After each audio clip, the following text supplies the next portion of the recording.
नुसल्ली व नुसल्लिमु अला रसूलिहिन नबिय्यिल अमीनिल मकीनिल हनीनिल करीमिर रऊफिर रहीम। अम्मा बाद फ़अऊज़ु बिल्लाहि मिनश शैतानिर रजीम। बिस्मिल्लाहिर रहमानिर रहीम। लिकुल्लि जअलना मिनकुम शिरअतन व मिनहाजा। सदक़ल्लाहु मौलानाल अज़ीम।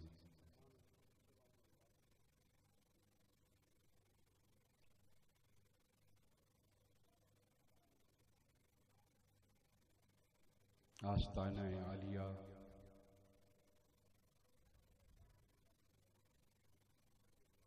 फैज़ रसा हुसैन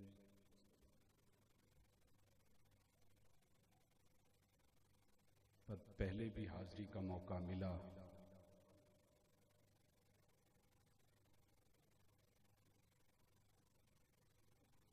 अल्लाह रब्बुल इज़्ज़त साहिब मिज़ार गौसे वक्त सैयद सादा पीर सैयद अब्दुल्ला शाह हमदानी क़द्दसल्लाहु सर्रुल अज़ीज़ उनके वबस्तगान को अल्लाह शाद और आबाद रखे और उनके सिलसिला फैज़ को जारी करने वाले उनकी विलायत के वारिस पीर सैयद मोहम्मद जाबिर शाह हमदानी ज़ीनत मजदहू अल्लाह रब्बुल इज़्ज़त इनका साया आपके सरों पर तादेर कायम और दायम फरमाए। इनके फ्यूज़ व बरक़ात की खैरात आपको मिलती रहे।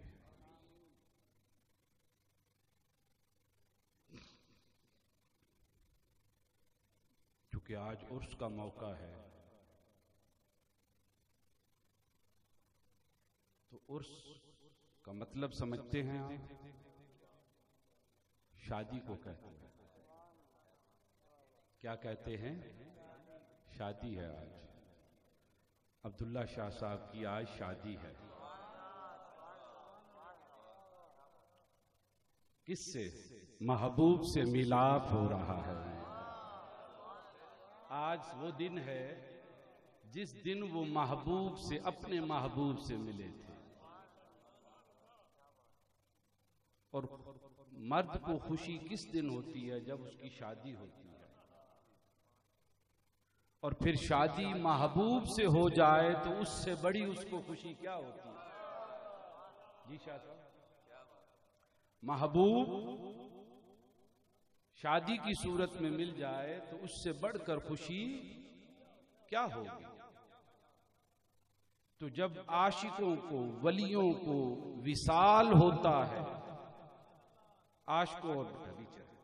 आशिकों और वलियों का विसाल होता है तो महबूब से मिलाप का वो जो लम्हा होता है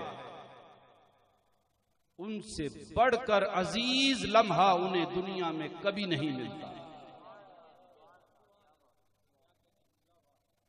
आज आप घरों से इस गर्मी के मौसम में आराम तर्क करके क्यों बैठे हैं कि एक वली के विसाल के लिए आप घर छोड़ आए। आप घर छोड़कर एक वली के विसाल के लिए आए हैं, उसकी मुलाकात के लिए आए हैं, उसके दीदार के लिए आए हैं। तो अल्लाह, ये जो वलियों का दीदार होता है ये ऐसा मनमोहना लम्हा होता है, सारी जिंदगी आपकी किसी जद्दोजहद और काविश में गुजर जाए और मंजिल, मकसूद और मुराद पा भी ले, मगर महबूब के विसाल से बढ़कर वो लम्हा कोई और नहीं होता। तो ये जो उर्स होता है ये जो उर्स, ये वलियों का अपने महबूब से मिलाप का लम्हा होता है। तो आप ये जो मरकज फैज है, इसने उसमें आपको बाराती बनाकर शामिल किया। आप बाराती बनकर शामिल हुए हैं। एक दुल्हा इधर है, एक दुल्हा उधर मिलाप कर रहा है। एक दुल्हा आप देख रहे हैं और एक दुल्हा वो देख रहे हैं जिनका वो मिजार है। वो महबूब खुदा को देख रहे हैं, आप अपने महबूब को देख रहे हो। अब बताओ, महबूब के दीदार से बढ़कर भी कोई लज्जत होती है?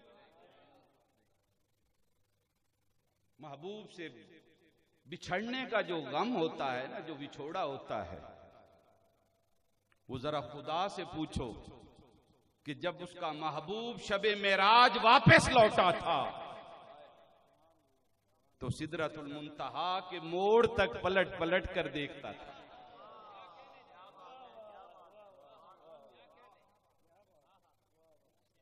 ठीक है, तो ये जो मजलिस है, ये अल्लाह वालों की मजलिस है। तो मैंने चाहा कि आपको ये बताऊं कि ये मजलिस क्यों सजाई जाती है।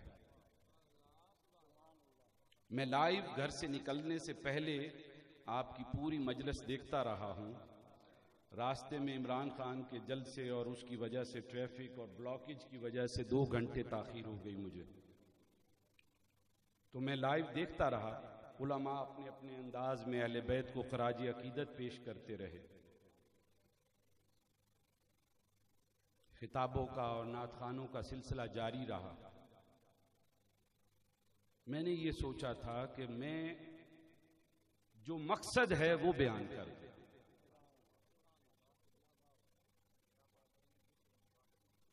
तो हम लोग जिस आयत करीमा की तिलावत का शर्फ हासिल हुआ, उसमें अल्लाह रब्बुल इज़्ज़त क्या इरशाद फरमाते हैं कि लिकुल्ली जअलना मिनकुम शिरअतन व मिनहाजा, कि हमने तुम में से हर एक के लिए अलग शरीयत और कुशादा राह अमल बनाई है, और कुशादा राह अमल बनाई है। अब सबसे पहले बात है शरीयत की। अगर शरीयत नहीं होगी तो कोई और रास्ता आप मुतय्यन नहीं कर सकते, वो गुमराही के सिवा कुछ ना होगा।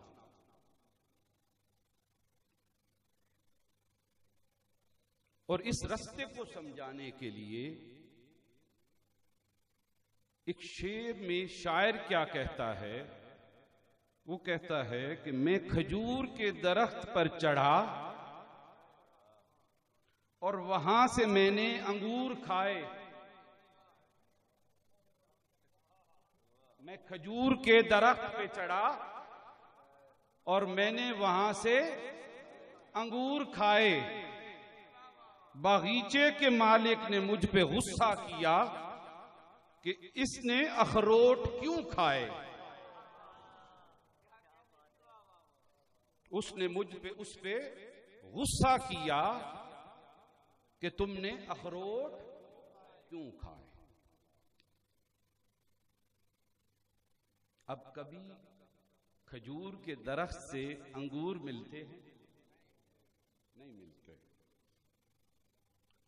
और यहां जो इस्तारतन खजूर ली गई है, ये शरीयत मुहम्मदी है।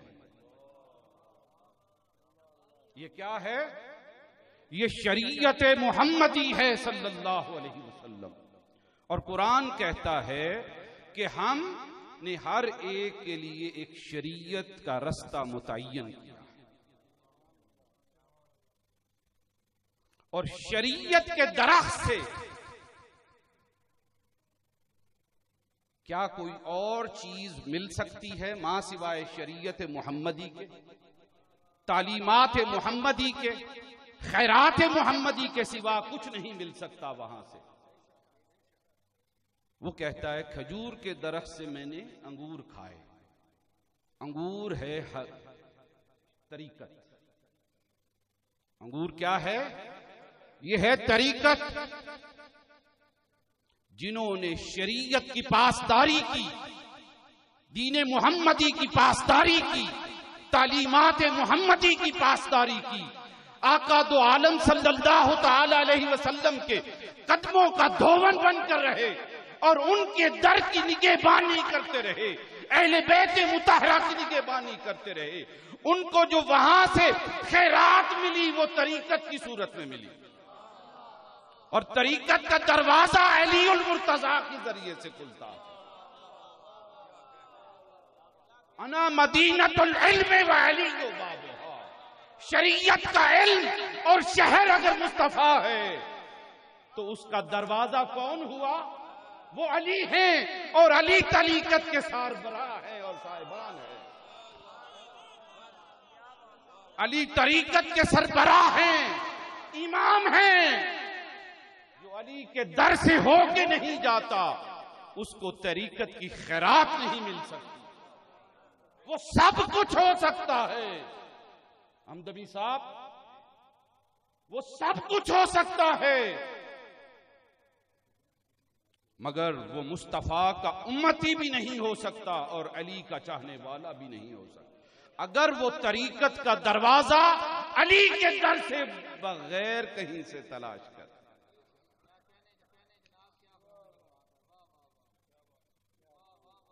आप कहीं भी टकरे मार लो, इल्म हर कहीं मिलेगा, मगर जो मुस्तफा के शहर से मिलता है वो वहां से नहीं मिलता। और शहर में दाखिल होने वाला अगर दीवार और दरवाजे फलांग कर आए तो वो कौन होता है? या चोर या डाकू होता है। शहरे इल्म मुस्तफा में, शरीयत के बाब में दाखिल होना चाहो और अगर दीवार फलांग कर जाओ, दरवाज़ा-ए अली को छोड़कर अगर गए तो समझ लो या चोर हो या डाकू हो। तो खैरात कहां है? तरीकत।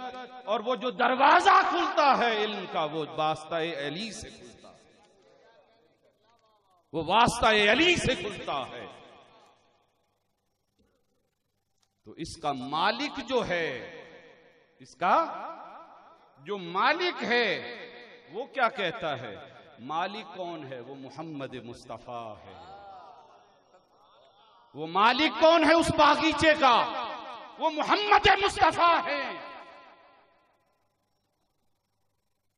और जो वास्ता-ए अली से दरवाजे से अंदर आया, तरीकत का दरवाजा खोला, तो उसको जो मालिक मिला वो शेख की सूरत में मिला। वो वास्ता-ए अली से खैरात लेकर आपका और हमारा शेख बनकर जाहिर हुआ। मेरी निस्बत तरीकत कादरिया से है। मैं हजूर गौसुल आजम रजी अल्लाह ताला अन्हु का दर का सग हूं। मैंने सगानी की है उनके दर की, और उन्हीं की औलाद सैयदना ताहिर इलाउद्दीन अल कादरी अल गिलानी अल बगदादी रजी अल्लाह ताला अन्हु का मुरीद हूं। ये आपके हज़्ज़ और ज़ौक़ के लिए बता रहा हूं, और ईमान की जिला के लिए बता रहा हूं।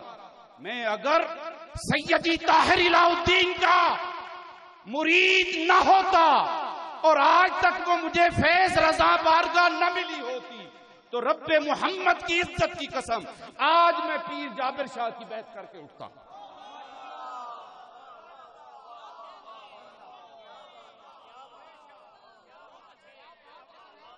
मैं आज पीर जाबिर शाह साहब की बैत करके उठता।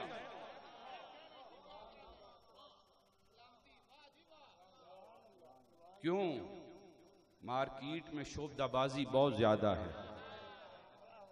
हवा में उड़कर दिखाने वाले बहुत ज्यादा है। अल्लाह का वली फिजाओं में उड़कर नहीं दिखाता, वो करामतें नहीं दिखाता, उसका वजूद खुद करामत होता है।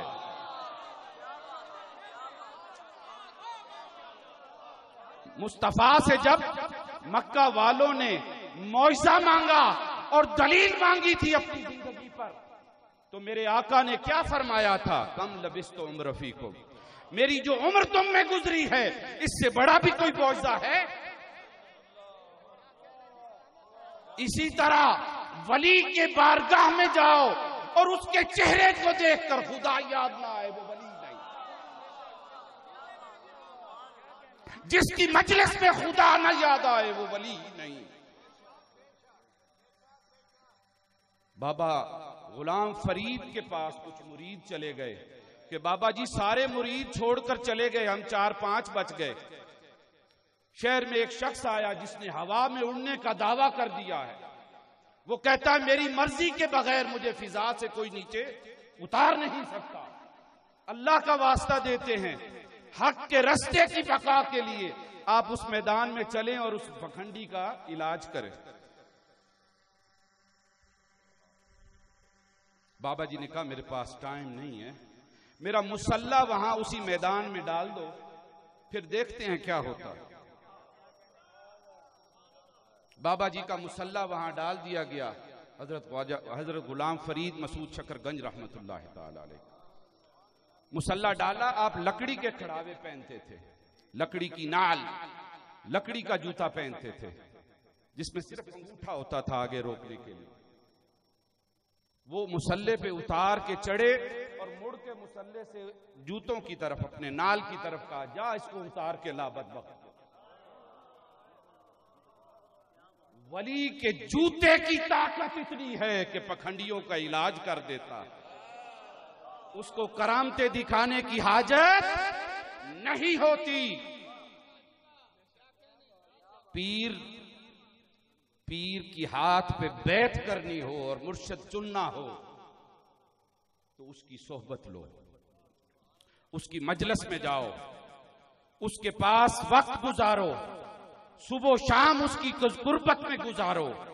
अगर वो तुम्हें रब और मुस्तफा से दूर करके ले जाए और शरीयत से दूर रास्ता दिखाए, समझ लो पखंडी है। और आपको अगर वहां बैठे दरे मुस्तफा के दीदार कराता रहे, समझ लो ये मुस्तफा के घर वाला है।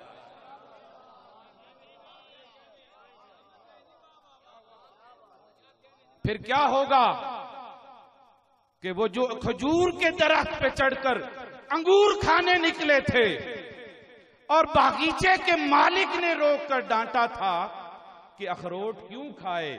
अखरोट वो हकीकत है जो तरीकत के अंदर घुसकर ही मिल सकती है। जब शेख की सोहबत मिलेगी, वो यार की संगत के किस्से सुनाएगा, मोहब्बत की बात करेगा, दरे मुस्तफा की बात करेगा, मोहब्बत मुस्तफा की बात करेगा, खुदा के कर्ब की बात करेगा, तो आपकी आंखों से हकीकत के पर्दे उठ जाएंगे। तो वो बेनकाब होकर अपना जलवा कराएगा। वली वो है, तरीकत वो है जिस शेख की मजलिस से खुदा तुम्हें नजर आ जाए। मन रा वजह वली इबादतुन, जिसने वली का चेहरा देखा उसने इबादत की।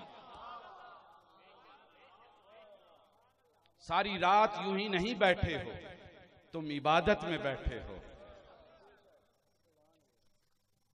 और इबादत एक है जो मक्का में जाकर करके आता है। लोग लाखों रुपया खर्च करते हैं, एहराम बांधते हैं, सर मुड़ाते हैं, तवाफ करते हैं, सही करते हैं, मुज़दलिफा और मिना में जाते हैं, अयाम बसर करते हैं। वापसी पे सर्टिफिकेट नहीं है कि इबादत कबूल हुई या नहीं हुई। उस मालिक की मर्जी है कि कबूल करे या न करे। आपने नमाज पढ़ी, आपके पास कोई जमानत है कि कबूल हुई? नहीं। मगर मन रआ वजह वलीयुन इबादतुन, आपको वो फार्मूला दे के जा रहा हूं कि वो इबादतें रब की मर्जी पे है, कबूल करे या ना करे। वली को अपना दोस्त बना लेता है, वल्लाहु वलीयुल मुत्तकीन, और इधर से कहता है इन्ना औलियाहु इल्लल मुत्तकीन। मुत्तकून। दोनों एक दूसरे की दोस्ती और यारी में ऐसे बंध जाते हैं कि उन मुत्तकीन को वो अपना दोस्त बना लेता है और वो मुत्तकीन खुदा उनका दोस्त हो जाता है। अब दोस्त की बात दोस्त टालता है भला? दुनिया का कायदा है, महबूब की बात आप टालोगे? उसको तो इजी लोड भी कराते हो ना। यार मैं 250 का इजी लोड करावी जरा। ऐसी मोहब्बत के लिए पैसे कुर्बान कर देते हो, इनकार नहीं करते। वो जो सच्चा और सुच्चा महबूब होगा उसको कोई इनकार करेगा? नहीं होगा। तो ये लोग अल्लाह की दोस्ती के दानों में परोए होते हैं। अल्लाह इनकी नहीं टालता। जब तुम इनके दीदार को आओगे, ये खुदा के दीदार में होगा, तुम्हारी इबादत रहेगा कैसी जाएगी? वो खुदा के दीदार में, तुम उनके दीदार में, तुम्हारी इबादत तो कबूल हो गई।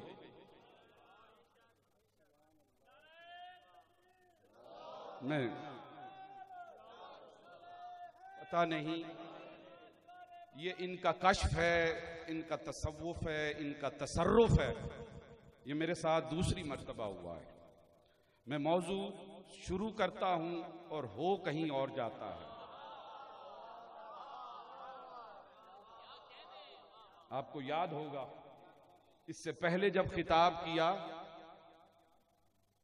तो उस वक्त भी मैं तरीकत और मार्फत की बात करना चाहता था, मगर इन्होंने मुझे किसी और तरफ जाने ही नहीं दिया और मुझ पे ये पहली दफा तोहमत लगी और इल्जाम लगा कि आप खुशामदी हो गए। खुशामदी तो मैं तब हूं जब मुझे कोई दुनियावी गर्ज हो इनसे, और अल्लाह के वली की खुशामद नहीं होती, उसके दीदार के बाद वो हसरत होती है, वो यास और प्यास होती है। आपके मुंह के साथ समंदर लगा दिया जाए, आप पीते जाएं, समंदर खत्म हो जाए और आपकी प्यास न बुझे। ये जो हिज है और ये जो तलब है, बस ये मुझे मौजू से बहका देती है। वमा अलैया इल्लल बलाग।